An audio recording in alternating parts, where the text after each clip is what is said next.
Hi friends, ఈరోజు current అఫైర్స్లోని మొదటి అంశం తెలంగాణలో కొలువైన రేవంత్ రెడ్డి ప్రభుత్వం వివిధ శాఖలపైన ప్రతిరోజు రివ్యూ నిర్వహిస్తున్న తరుణంలో నకిలీ విత్తనాలు ఉగ్రవాదం కంటే ప్రమాదకరం అంటూ వారు సూచించారు. వాటిని అమ్మేవారి జాబితాను రూపొందించండి అంటూ ఆదేశాలు జారీ చేశారు. జిల్లా కలెక్టర్లు, ఎస్పీల సదస్సులో సీఎం రేవంత్ రెడ్డి ప్రతి ఒక్కరికి గైడ్లైన్స్ను రిలీజ్ చేశారు. 6 గ్యారంటీల అమలుకు అధికారులే వారధులంటూ తెలిపారు. గ్రామ సభల్లో నిర్వహించిన తర్వాత ఆ గ్రామ సభల్లోనే ప్రజల నుంచి దరఖాస్తులు స్వీకరించాలంటూ 6 గ్యారంటీలపైన కలెక్టర్లకు, ఎస్పీల సదస్సులో నిర్ణయం తీసుకున్నారు. అభివృద్ధి చెందాలంటే ఖచ్చితంగా అభివృద్ధి ఫలాలు ప్రతి ఒక్కరికి చేరువ కావాలంటే గ్రామ సభలోనే ప్రతి ఒక్క ఆఫీసర్ పాల్గొని ప్రజలకు అవసరమైన సేవలను వారి ఇంటి వద్దకే అందించే ఏర్పాటు దిశగా ప్రభుత్వం అడుగులు వేస్తుంది. తెలంగాణ రాష్ట్ర ప్రభుత్వంలో ఉమ్మడి జిల్లాల వారీగా 10 మంది ఇన్ఛార్జీలను, మంత్రులను నియమించారు. వారు ఆయా జిల్లాల్లో ప్రభుత్వ కార్యక్రమాలను అమలుకు పర్యవేక్షిస్తున్న ప్రధాన కార్యదర్శి అయిన శాంతికుమారి రిలీజ్ చేశారు. ఆదిలాబాద్ జిల్లాకు ఇన్ఛార్జి సీతక్క, కరీంనగర్ జిల్లాకు ఎన్ ఉత్తమ్ కుమార్ రెడ్డి, వరంగల్కు పొంగిలేటి శ్రీనివాసరెడ్డి, ఖమ్మం జిల్లాకు కోమటిరెడ్డి వెంకటరెడ్డి, నల్లగొండ జిల్లాకు తుమ్మల నాగేశ్వరరావు, మహబూబ్ నగర్కు దామోదర రాజనరసింహ, రంగారెడ్డి జిల్లాకు దుద్దిల్ల శ్రీధర్ బాబు, హైదరాబాద్ జిల్లాకు పొన్నం ప్రభాకర్, మెదక్ జిల్లాకు కొండ సురేఖ, నిజామాబాద్ జిల్లాకు జూపల్లి కృష్ణారావులను రాష్ట్ర ప్రభుత్వ ప్రధాన కార్యదర్శి శాంతికుమారి ఉమ్మడి జిల్లాలకు సంబంధించిన ఇన్ఛార్జీల మంత్రులను నియమించింది. సద్గురు శివానందమూర్తి దిశానిర్దేశంతో 2005 సంవత్సరంలో ఐ ఫోకస్ మిషన్ అనేది స్థాపించారు హైదరాబాద్ నడిబొడ్డున. దీనిలో విద్యార్థులకు స్ఫూర్తిని నింపుతూ నైపుణ్యాలను నేర్చుకునే విధంగా కనీసం 10 మందికి నిజమైన ఆత్మీయులను సంపాదించుకునే విధంగా జీవితంలో ఎదిగేలా ప్రేరణ కల్పించడమే కాకుండా 10 లక్షల మందికి పైగా విద్యార్థులను ఉన్నతమైన భావి భారత పౌరులుగా తీర్చిదిద్దారు. 1,00,000 మంది ఉద్యోగులను ఆయా రంగాల్లో ప్రచోదక శక్తిగా ఎదిగేలా చేసింది ఈ సంస్థ. విద్యార్థులందరూ ఈ మిషన్లో జాయిన్ అయిన తర్వాత పవర్ సర్కిల్గా మారి ఐఫోకస్ వేదికగా యువత కోరుకున్న రంగంలో స్థిరపడేలా ఆత్మవిశ్వాసాన్ని నింపుతున్న ఈ సంస్థ డిసెంబర్ 30వ తేదీకి 2023 నాటికి 18 సంవత్సరాలు పూర్తి చేసుకున్న సందర్భంగా ప్రత్యేక కథనం అనేది ఇవ్వడం జరిగింది. న్యాక్లో 13వ స్థానంలోకి తెలంగాణ రాష్ట్రం పడిపోయింది. 3 ఏళ్లలో 30% వృద్ధి చెందింది. చొరవ చూపితే మరింత ముందుకు సాగుతామంటూ తెలుపుతున్నారు. న్యాక్ గ్రేడింగ్ అనేది ఉన్నత విద్యా సంస్థలైన యూనివర్సిటీలు, కళాశాలల్లో నాణ్యమైన బోధన, పాఠ్య ప్రణాళిక అమలు తీరు, అందుబాటులో ఉన్న అభ్యసన వనరులు, మౌలిక సదుపాయాలు తదితర అంశాల ఆధారంగా న్యాక్ గ్రేడ్ అనేది ప్రతి సంవత్సరము ఇస్తుంది. దీంట్లో దాదాపుగా 2,500 ప్రభుత్వ, ప్రైవేటు కళాశాలలు, ఉన్నత విద్యా కళాశాలలు, 25 యూనివర్సిటీలు ఉన్నాయి. 3 ఏళ్లలో న్యాక్ పొందిన ఉన్నత విద్యా సంస్థల సంఖ్య 235 నుంచి 305కు పెరిగింది. దీనిలో తొలి నుంచి అగ్రస్థానంలో ఉంటున్న మహారాష్ట్రలో ఈ 3 ఏళ్లలో 241 కాలేజీలు కొత్తగా గుర్తింపు దక్కింది వీటికి. తెలంగాణలో విశ్వవిద్యాలయం, బాసర ఆర్జీఈ, కేటీయూ, కరీంనగర్లో శాతవాహన యూనివర్సిటీ న్యాక్ లేకపోవడంపైన కొందరు విద్యావేత్తలు అసంతృప్తి వ్యక్తం చేస్తున్నారు. అత్యధిక ఉద్యోగ నైపుణ్యాలున్న 18 నుంచి 21 ఏళ్ల యువతలో అగ్రస్థానం. కోర్సుల్లో MBA, ఆ తర్వాత బీటెక్. భారతదేశ నైపుణ్య నివేదిక ఒక నివేదికను వెల్లడించింది. దీంట్లో ఉద్యోగాలకు అవసరమైన నైపుణ్యాలు 18 నుంచి 21 ఏళ్లలో యువతలో తెలంగాణ రాష్ట్రంలో అగ్రస్థానంలో నిలిచింది. ఆ వయసులో 85 నుంచి 45% మంది కొలువులకు తగిన అర్హతలున్నాయంటూ. ఇక నగరాల్లో చూస్తే పూణే 80.82% తొలి స్థానంలో నిలవగా హైదరాబాద్ 7వ స్థానం 51.50% దక్కించుకున్నాయి.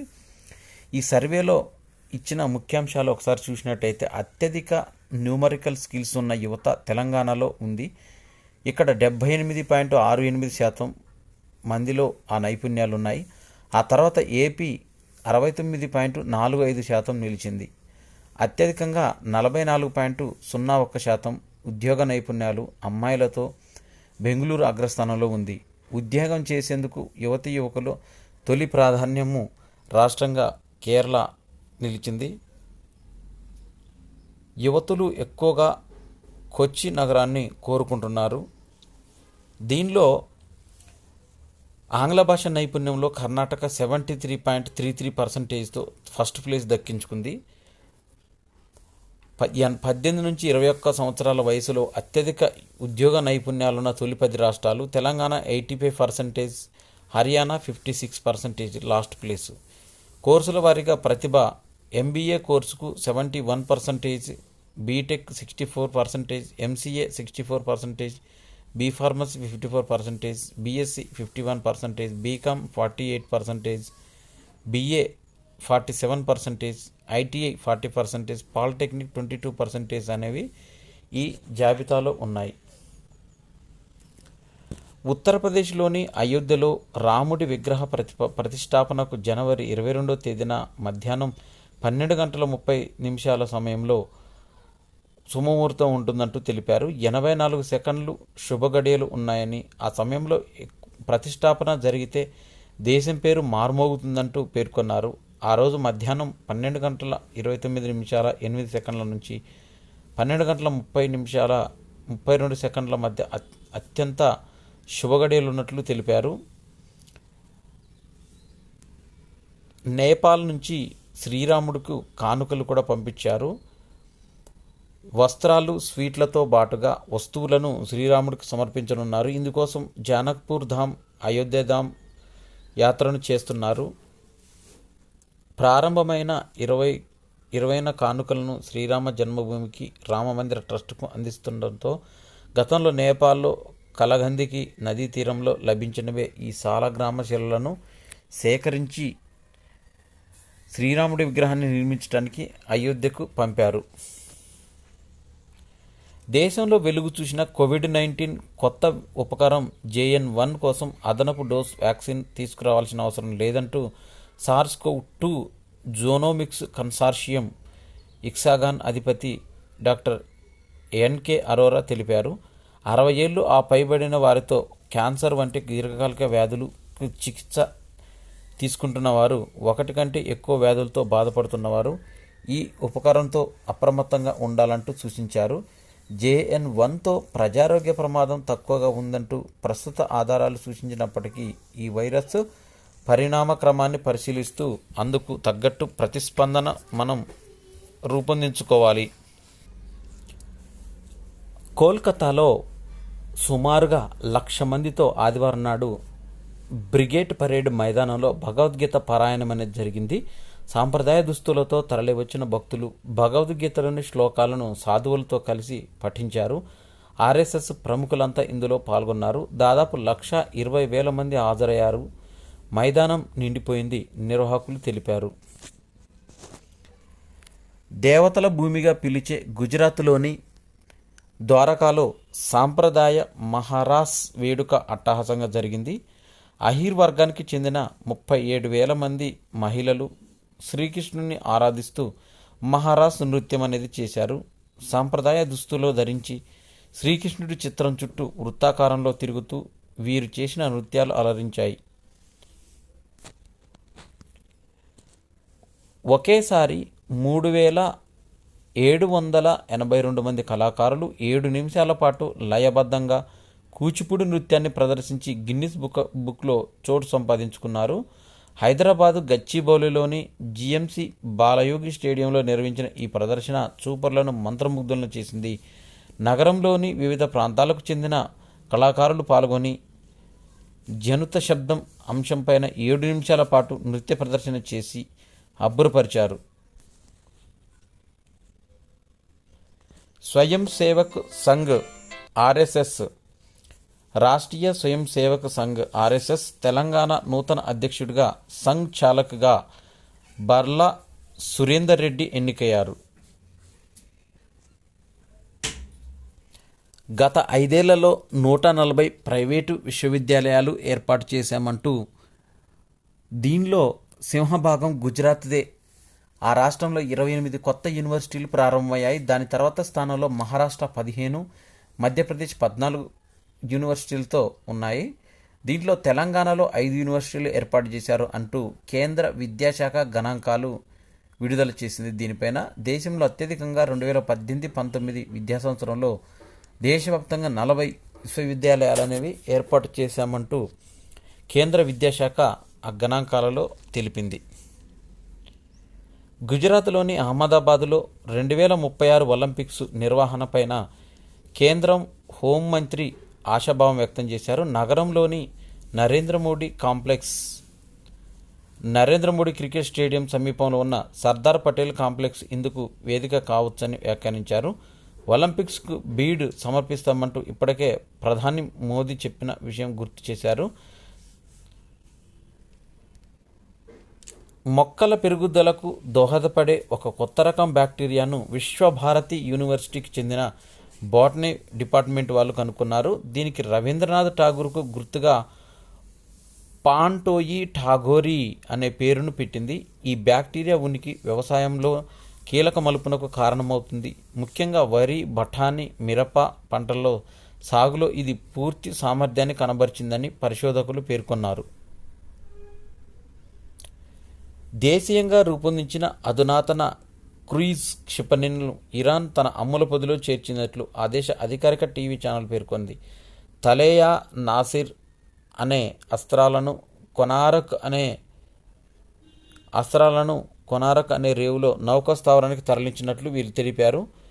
దీనిలో 100 కిలోమీటర్ల దూరం ప్రయాణించగలదని తెలిపారు. దాన్ని యుద్ధ నౌకలో మోహరించుతున్నట్టు, సరికొత్త సైనిక సాధన సంపత్తిని తన అమ్ముల పొదిలో కూడా చేర్చినట్టు ఇరాన్ తరచూ ప్రకటిస్తుంది.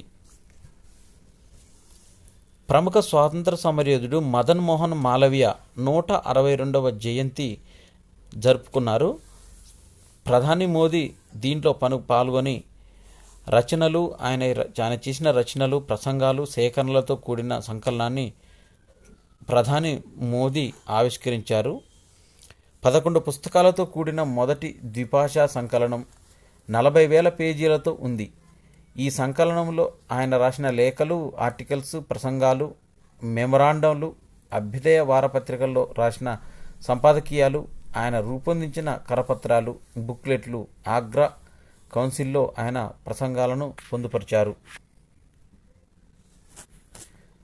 స్వదేశీ పరిజ్ఞానంతో రూపొందించిన గైడెడ్ మిసైల్ డిస్ట్రాయర్ యుద్ధ నౌక ఐఎన్ఎస్ ఇంపాల్ ఇది భారత నౌకాదళంలో చేరనుంది.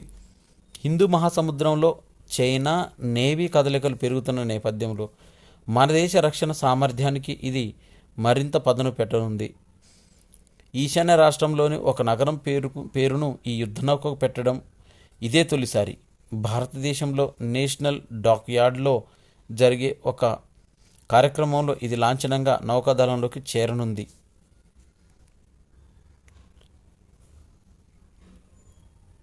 రాత్రిపూట సరిగా నిద్ర లేకపోతే అది దైనందిన జీవితంలో మనం స్పందించే తీరుపైన ప్రతికూల ప్రభావం చూపుతుందంటూ తాజాగా పరిశోధనలో తేలింది. అమెరికన్ శాస్త్రవేత్తలు నిద్రపై 50 ఏళ్లుగా జరిపిన 154 పరిశోధనల ద్వారా అమెరికన్ శాస్త్రవేత్తలు దీన్ని నిర్ధారించారు. 1-2 రాత్రుల పాటు అరకొర నిద్రపోయినా, ఎక్కువసేపు మేల్కొని ఉన్న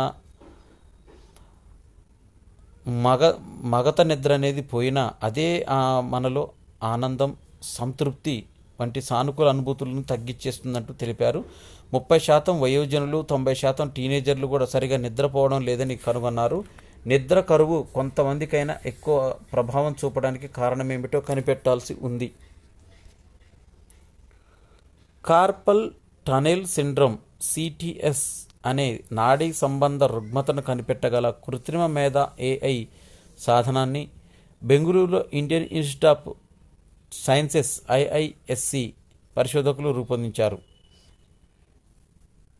ఈ పరిశోధకులు చాట్ జీపీటీ వంటి సాధనం మీద ఆధారపడి మెషిన్ లెర్నింగ్ నమూనాను ఉపయోగించడం, యూట్యూబ్ వీడియోలలో పలు వస్తువులను కనిపెట్టడానికి ఇప్పటికే వినియోగంలో ఉన్న నమూనా ఇది.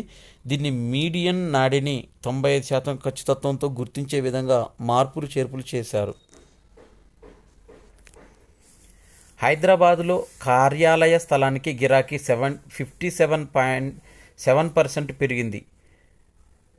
ఈ ఏడాది అక్టోబర్ టు డిసెంబర్లో కార్యాలయ స్థల లీజింగు 27.8 లక్షలు చదరపు అడుగుల మేర జరిగిందని స్థిరాస్తి కన్సల్టెంట్ కొలియమ్స్ ఇండియా నివేదికను వెల్లడించింది. 2022 ఇదే కాల సీజన్లో 17 లక్షల చదరపు అడుగులతో పోలిస్తే ఇది 57% ఎక్కువ. ఇదేనంటూ ఈ దేశంలోని 6 ప్రధాన నగరాలు హైదరాబాదు, బెంగళూరు, ఢిల్లీ,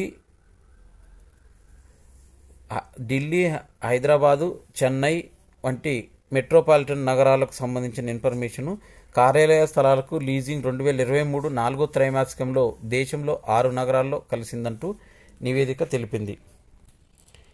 ఇక పియర్సన్స్ నివేదిక జెన్ ఏఐతో వృత్తి నిపుణులపైన అధిక ప్రభావం చూపుతుందంటూ ఈ జెన్ ఏఐతో అంటే బ్లూ కాలర్ జాబ్స్ వంటి ప్రభావం తక్కువగానే ఉండవచ్చంటూ ఇవ్వడం వల్ల పలు కార్యక్రమాలను ఉద్యోగులు చేసే పనులను జనరేటివ్ ఏఐతో సులభంగా పూర్తి చేయొచ్చంటూ వెల్లడించింది. 2023-24 విద్యా సంవత్సరం పైన ఇక్రా ఒక నివేదికను తయారు చేసింది. ద్విచక్ర వాహన దేశీయ అమ్మకాలు సంఖ్యాపరంగా 4-7% పెరిగే అవకాశం ఉందని డీలర్ల వద్ద నిల్వలు సాధారణ స్థాయిల వద్దే ఉన్నాయంటూ తమ నివేదికలో తెలిపారు. 4-7% వృద్ధి ఉండే అవకాశం ఉందంటూ వాణిజ్య వాహన అమ్మకాలు 2-4% పెరిగే అవకాశాలలో వాహనాల అమ్మకాలు ఇంచుమించు కోవిడ్-19కు ముందు స్థాయిలు పెరిగే అవకాశం ఉందంటూ పేర్కొన్నారు. పిడబ్ల్యూసి అనేది ఒక నివేదికను విడుదల చేసింది. ఈ పిడబ్ల్యూసి రిస్క్ మేనేజ్మెంట్ వర్గాల సిఇఓ బోర్డ్ రిస్క్ మేనేజ్మెంట్ కార్యకలాపాలు, టెక్నాలజీ, ఫైనాన్స్, ఆడిట్ నుంచి 3,910 వంటి సర్వేలు పాల్గొని తమ సంస్థకు సంబంధించిన అభిప్రాయాలను కూడా వీరు వెల్లడించారు. సైబర్ దాడుల్లో అతిపెద్ద ముప్పు ఎదుర్కొంటున్నామంటూ మన దేశ సంస్థలు చెబుతున్నాయంటూ వీటి బారిన పడినట్లు 38% సంస్థలు వెల్లడించాయి. 2023-24 సంవత్సరం కాపా అంచనా ఒకటి విడుదలైంది. దేశీయ విమాన ప్రయాణికులు 15.5 కోట్ల మంది ఉన్నారు. ప్రస్తుతం ఆర్థిక సంవత్సరంలో 2023-24 దేశీయంగా విమాన ప్రయాణికుల సంఖ్య 15.5 కోట్లుగా నమోదైంది. ముడి చమురు దిగుమతుల బిల్లులు వెంటనే చెల్లింపులకు డాలర్ బదులుగా రూపాయిని వినియోగించాలని మన దేశంలో ప్రయత్నిస్తున్న తీసుకునేందుకు సరఫరాదారులు సుముఖత చూపడం లేదు. ఫ్రాన్స్ అధ్యక్షుడు ఇమాన్యుయల్ మ్యాక్రాన్ 2024 జనవరి 26న నిర్వహించే గణతంత్ర దినోత్సవ వేడుకలకు భారతదేశానికి ముఖ్య అతిథిగా రానున్నారు. గణతంత్ర దినోత్సవం వేడుకలకు ఫ్రాన్స్ అధ్యక్షుడు ముఖ్య అతిథిగా రావడం ఇది 6సారి. 2003 జూలైలో ప్యారిస్లో జరుగుతున్న ముఖ్య అతిథిగా రావడం ఇది 6సారి. 2023 జూలైలో ప్యారిస్లో జరిగిన బాస్టిల్ డే పరేడ్లో భారతదేశం తరపున ప్రధాని మోదీ ముఖ్య అతిథిగా పాల్గొన్నారు. భారత స్టార్ షట్లర్ పివి సింధు 2023లో అత్యధికంగా ఆర్జించిన మహిళా అథ్లెట్ల జాబితాలో చోటు సంపాదించుకుంది. కేంద్ర పన్నుల్లో వాటా కింద ఆర్థిక శాఖ 28 రాష్ట్రాలకు 72,961.21 కోట్లు విడుదల చేసింది. పాత పార్లమెంటు భవనాల సమగ్ర రక్షణ బాధ్యతను కేంద్ర పారిశ్రామిక భద్రతా దళం సిఐఎస్ఎఫ్కు అప్పగించినట్లు కేంద్రము 2023 డిసెంబర్ 21న ప్రకటించింది. Aussies versus Australia versus India women's one day cricket మ్యాచ్ల్లో కంగారును జయించారు భారత మహిళలు. ఈ మ్యాచ్లో ఒకసారి చూసినట్టయితే హైలైట్స్: ఆస్ట్రేలియా మహిళల తొలి ఇన్నింగ్స్ 219, భారత మహిళల తొలి ఇన్నింగ్స్ 406.